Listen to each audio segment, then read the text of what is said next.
तामुलपुर जिला इउपिपिएल राजखान्थि हान्जानि गाहाय मावखुलिखौ बियाबनि एमएलए जयेन दैमारिया बेखेवनानै होबाय। तामुलपुर नगरनि बिखायाव थानाय तामुलपुर जिला जौगाखोन्दो एबा ब्लक अफिसनि साखाथियाव बे गाहाय मावखुलिखौ बेखेवनाय जायो।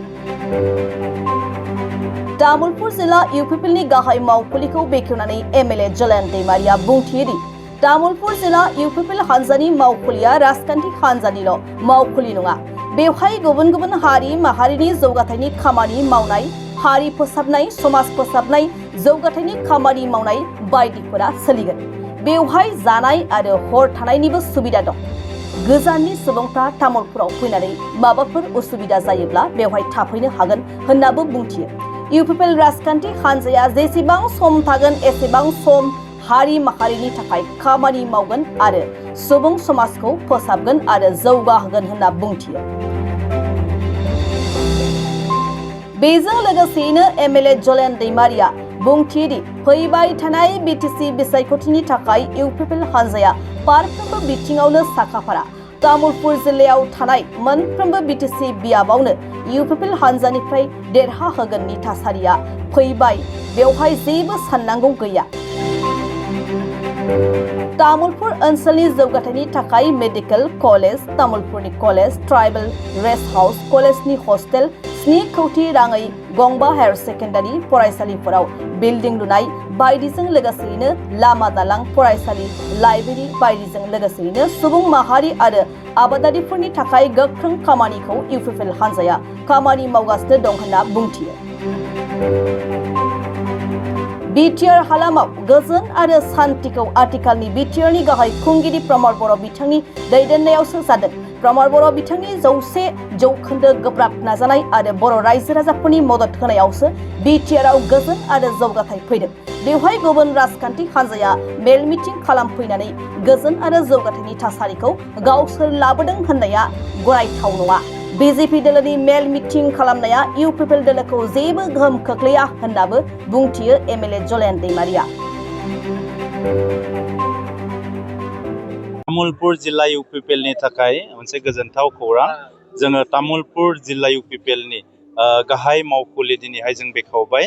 दा बेवहाय तामुलपुर जिल्लानि मावखुलिया केवल राजखान्थिनि खामानिल' बेवहाय सोलिनाय नङा। हारि फोसाबनायनि, समाज फोसाबनायनि, गुबुन गुबुन माहारियारि जौगानायनि खामानिफ्रा बेवहाय सोलिगोन।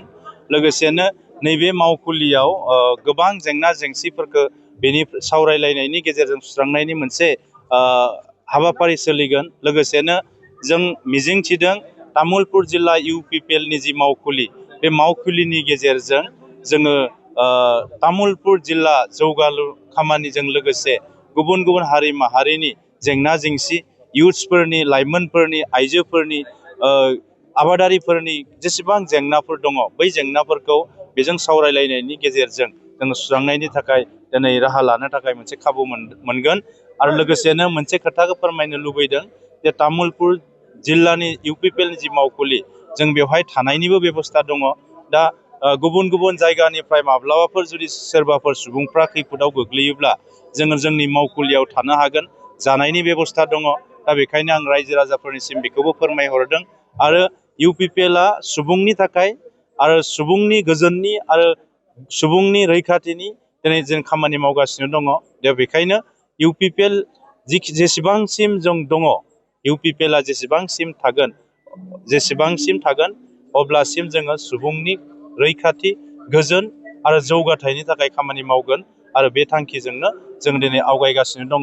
दा बेखायनो बयखौबो जायखिजाया जेंनानि सुस्रांनायनि राहा हिसाबै तामुलपुर जिल्ला इउपिपिएलनि मावखुलियाव जेंना जेंसि जायोब्ला जोंनिसिम फैनो आरो सावरायफैनो थाखाय आं रायजो राजाफोरखौ खावलायहरदों। जिल्ला इउपिपिएल हिसाबै जों बिसायख'थिनि थाखाय थियारि।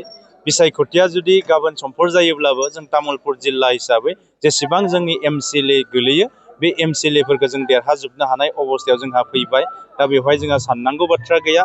बेजों लोगोसे जों तामुलपुर ओनसोलनि जौगानायनि थाखाय दिनै मेडिकेल कलेजनिफ्राय लानानै ट्राइबेल रेस्ट हाउसनिफ्राय लानानै कलेजनि हस्टेलनिफ्राय लानानै हायार सेकेन्डारिफ्राव हस्टेल लुनायनि अनगायैबो गोबां दिनै हायार सेकेन्डारिफ्राव जोङो 7 क्र'रनि गंबा दिनै हायार स्कुल हायार सेकेन्डारि दिनै लुफुंगासिनो दङ। बिनि उनाव ब्रिजनिफ्राय लानानै लामानिफ्राय लानानै लाइब्रेरिनिफ्राय लानानै सलार लाइटनिफ्राय लानानै आबादारिफोरनि गोबां जेंना जेंसिफोरखौ लानानै दिनै रायजोनि मोनफ्रोमबो इसुफोरखौ लानानै दिनै फिसा फिसा इसुसिम जों दिनैहाय आवगायलांगासिनो दङ आरो रायजोफोरनि दिनै खामानि मावनो नाजागासिनो दङ।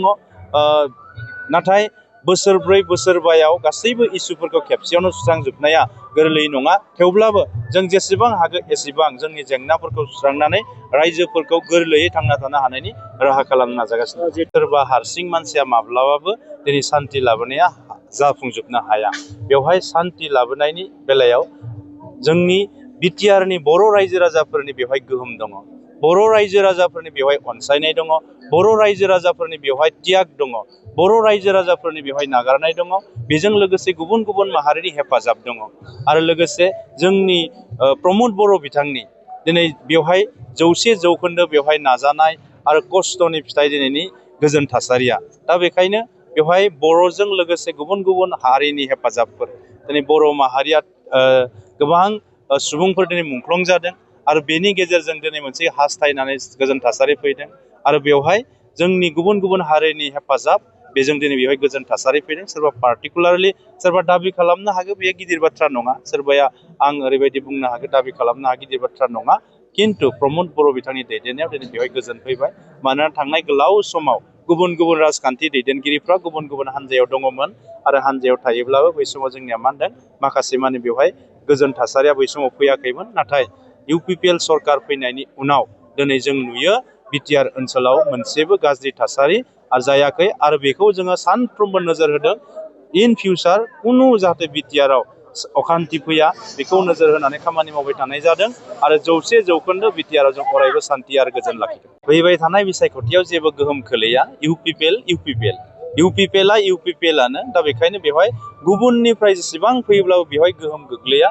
थांनाय गोलाव समावबो जों नुबोदों बेबायदि गिदिर गिदिरथार दैदेनगिरिफोर गुबुन गुबुन हान्जानि दैदेनगिरिफ्रा सम सम बिसायख'थियाव फोसावदिंफैदोंमोन। थेवब्लाबो जों नुदों जायनि फारसे दिनै रायजोफोर दङ, जायनि फारसे रायजोनि अननाय दङ बेनो जाबाय इउपिपिएलनि फारसे रायजोनि अननाय हास्थायनाय आरो मिजिंथिनाय दङ आरो दिनै जों बेवहाय गोजोन लाबोनायाव इउपिपिएलनिफ्राय 100% जोङो दिनै जाफुंसार होनो हादों। मानोना बेनि रायजो राजाफोरनि जि जेंना जेंसि बेजों लोगोसे बे रायजोफोरनि लुबैनाय बे जाहैबाय गोजोन थासारि आरो बे गोजोन थासारि लाबोनायाव प्रमद बर' बिथाङा दिनै 100% जाफुंसारनो हादों। मानोना थांनाय गोलाव समाव दानि जायफोर सुबुंफोर दङ दैदेनगिरिफोर दङ थांनाय गोलाव समावबो राजखान्थि फोथाराव जोबोद गोख्रोङै दङमोन। नाथाय नै जोंनि ओनसोलफोराव दिनैहाय मा होनना बुङो जोंनि ओनसोलफोराव बेबायदि थांनाय गोलाव समाव गोजोन लाबोनो थाखाय बिथांमोनखौ जों खामानि मावनाय नुवाखै। नाथाय प्रमद बर' बिथाङा दिनैहाय बेवहाय जिबायदि खामानि मावदों खामानि मावनायनि उनाव बिटिआर सुक्ति खालामबाय जेराव बर'नि गोबां सानसुमैफोर बर'नि गोबां दैदेनगिरिफोर जोंनि माखासे हान्जाफोर बै हान्जाफोरनि दैदेननायाव दिनै सुक्तिनि उनाव बिटिआरआव गोजोन थासारि फैबाय आरो रायजो राजाफ्रा बेखौनो लुबैदों आरो बेजोंनो दङ। दा बेखायनो प्रमद बर' सारजों जोङो दिनैहाय गासैबो बिटिआरनि रायजो राजा गुबुन गुबुन हारि माहारिफ्रा खौसे आवगायलांगासिनो दङ। दा बेखायनो गुबुन जेसेबां फैब्लाबो बेवहाय इउपिपिएलनि खाथियाव जोङो मा होनना बुंदों जेबो गोहोम खोख्लैनो हाया।